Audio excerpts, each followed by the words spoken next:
Hello there, JG Art Creator here. Have you ever tried using a paper plate as a paint palette? Or even using baby oil to blend out your colored pencils? Well, sometimes us artists have to get creative with the tools that we use.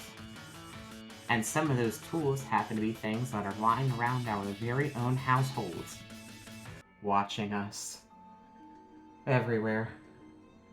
They're always watching. So how about I show you 9 household items that you can use for your art projects.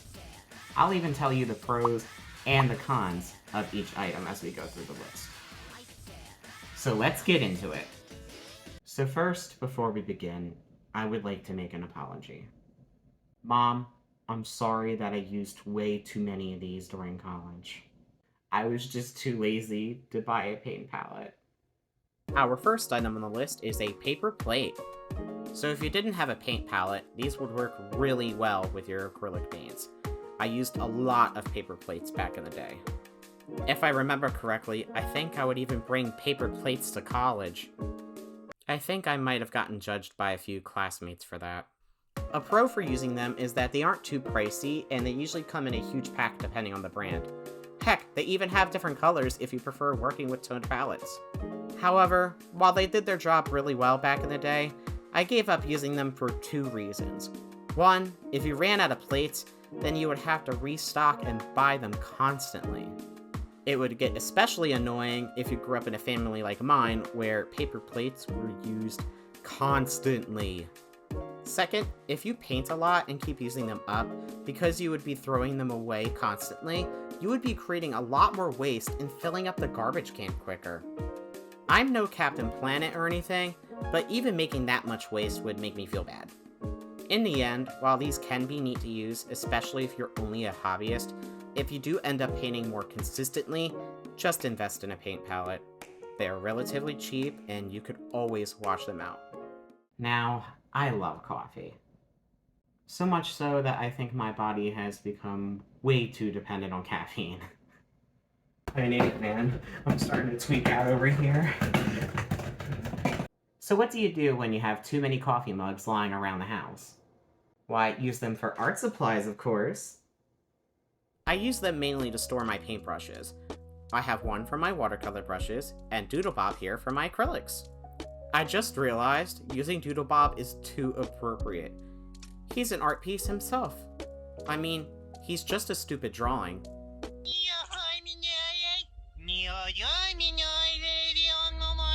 Coffee mugs are also good for using them as water buckets to rinse your dirty brushes in.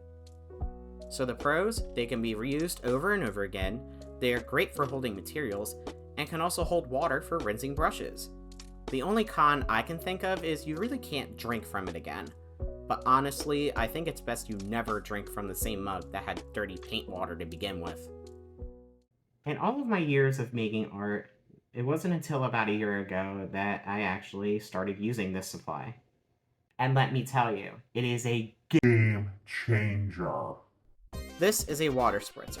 Fill it with water and spritz away. This thing is so good. I usually use it to prevent my acrylic paint from drying out so I can keep using it.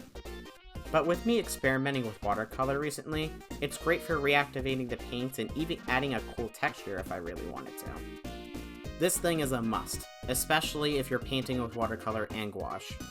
One final detail that's cool is that even if you don't have one, other spray bottles can be used as well. Just unscrew and fill with water. The pros, they are cheap, it's portable for on-the-go travel. Also, other bottles can be used, or even reused, to achieve the same effect. The cons, nothing to report on that end. So you might be wondering why me of all people would have this next item in their possession. I don't even wear makeup, let alone even think about trying it for myself. Yep, these are makeup brushes. I got them for a couple reasons. The main reason is they are great for cleaning off eraser particles or other small pieces. Since the bristles of the brushes are very soft, they won't leave marks on your paper. And let me tell you, these have been great for keeping my art and sketches neater than ever. The other reason is that they are great for blending paint. You can create a smooth blend or other neat effects too. Like when painting the moon, for example, I made this glow effect by swirling the makeup brush around with the still wet paint. The pros are that they are easy to clean, create nice blends, and keep your pages neater. Good morning, Baltimore. Every day's like an open door. So this one is an interesting item to me. Hairspray. Until now, I haven't tried using it as an art supply. I caved in when YouTube and TikTok kept recommending it to me. So what this can do is basically act like a fixative and prevent your pencils or charcoal from smudging. I honestly would recommend getting a fixative anyway, but for curiosity's sake, let's go somewhere I rarely go to test it out. Outside! Alright, if you're wondering why I'm wearing a mask outside, is because the odor from the hairspray is really, really strong, and I really don't want to breathe that in too much because it'll make me cough and gag and all that stuff. And Lord knows I don't want any of that in my lungs. So, alright, let's get this show on the road. Alright, so I'm gonna spray the side that has the word hairspray, and then give it about 20-25 minutes to dry, and we'll see how good of a fixative hairspray is for your pencil and charcoal, folks.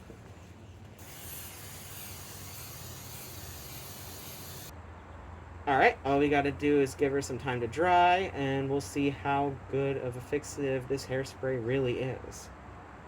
25 minutes later. So about 25 minutes have passed. So let's see how this hairspray did. So on the side with no hairspray, yeah, it's easy to smudge. Look at my finger. Oh dear God. Now for the moment of truth. Wait, what? Man, no smudging. Now for the charcoal. What? Oh my God, this is so crazy. This actually works. Final thoughts. Hairspray can be a good fixative for graphite or charcoal. Thumbs up. Still, I wouldn't use it on other art supplies. Seriously, get a fixative for your art. On the topic of hair, now here is a supply that I can't ever live without. Say hello to my little friend.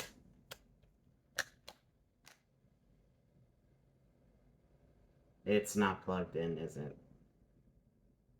Yes, I'm not joking. It's a hairdryer. Not only do I use it to help me look my very best, it works as my personal heat gun. I like how it has different temperature settings, and the blast radius is huge. Whenever I paint, using this is a must. It speeds up the drying time considerably. This allows me to work in longer sessions without taking too many breaks. And yes, I am the type of person where if I'm literally waiting 15 to 20 minutes for each of my layers to dry, I usually lose the motivation and completely become a couch potato. Luckily, thanks to the hairdryer, that's no longer an issue. It also works well with crayons, believe it or not. It melts the wax to create a smooth color. The only con could be your cord length. Shorter cords can be annoying to deal with if you're trying to reach a higher up area in your artwork. So yeah, I totally recommend getting a hairdryer. Just make sure to unplug it when not using it though. Blending stumps? We don't know her. When I need blending done, I use cotton swabs. These babies aren't just for your beauty care and hygiene. The cotton is so soft that it can act as a blending tool itself. It's double-sided, so when one side is all used up, just switch to the other side.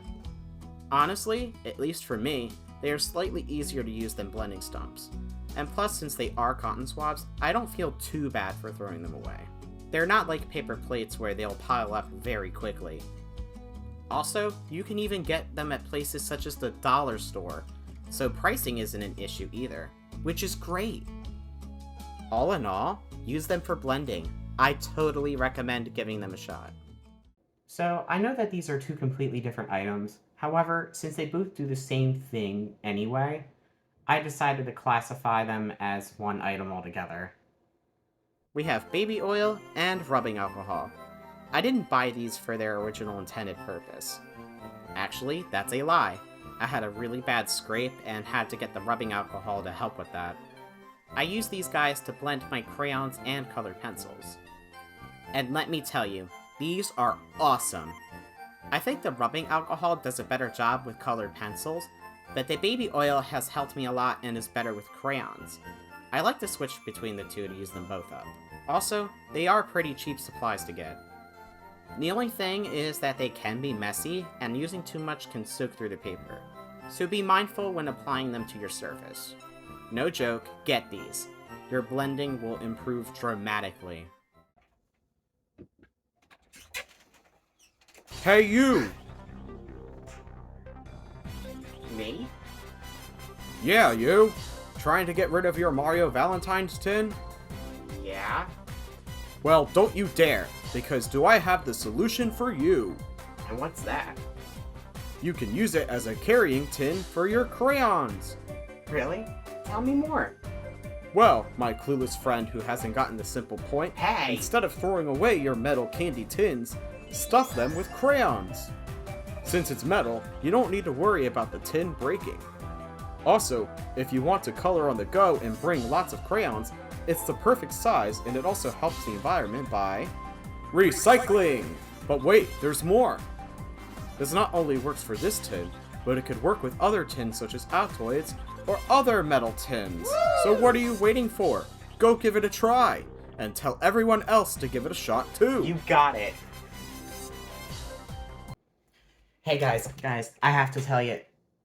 Wait. You saw the whole thing? Even the part where I was using a commercial voice to talk to myself? Well, this is awkward. And there you have it. Those are some of the household items that you can use as art supplies. Are there any household items that I didn't mention in this video? Well, let's get talking down in the comments below. Also, if you enjoyed this video, why not also leave a like, share it with friends and family. Follow and subscribe to keep up with more content from me in the future.